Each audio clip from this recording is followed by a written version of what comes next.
Hello everyone, welcome to Grandma's Love. Samahan niyo po ako mga ka-grandma. Magluluto tayo ng simpleng ulam para sa aming tanghalian. Magluluto po tayo ng repolyo na may tofu at itlog. So nagpainit na po ako ng kawali. Iprito muna natin yung tofu hanggang sa mag-golden brown, and then hahanguin po natin and then iset aside natin.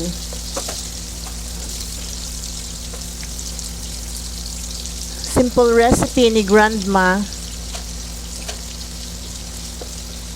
Ayan, malapit na po mag golden brown. Hanguin na po natin and then set aside lang muna.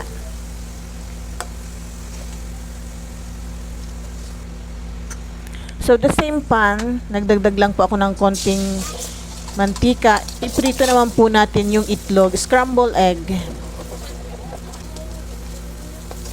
Ayan, ilutuin po natin ang scrambled egg.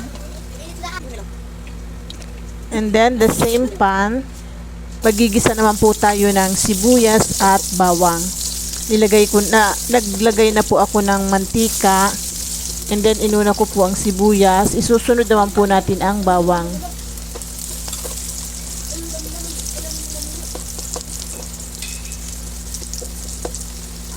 Isunod naman po natin ang kamatis.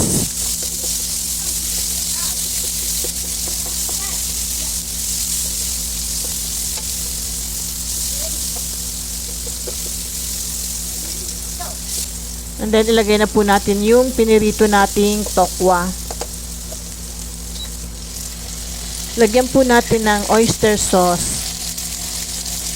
Sariling recipe po ito ni Grandma.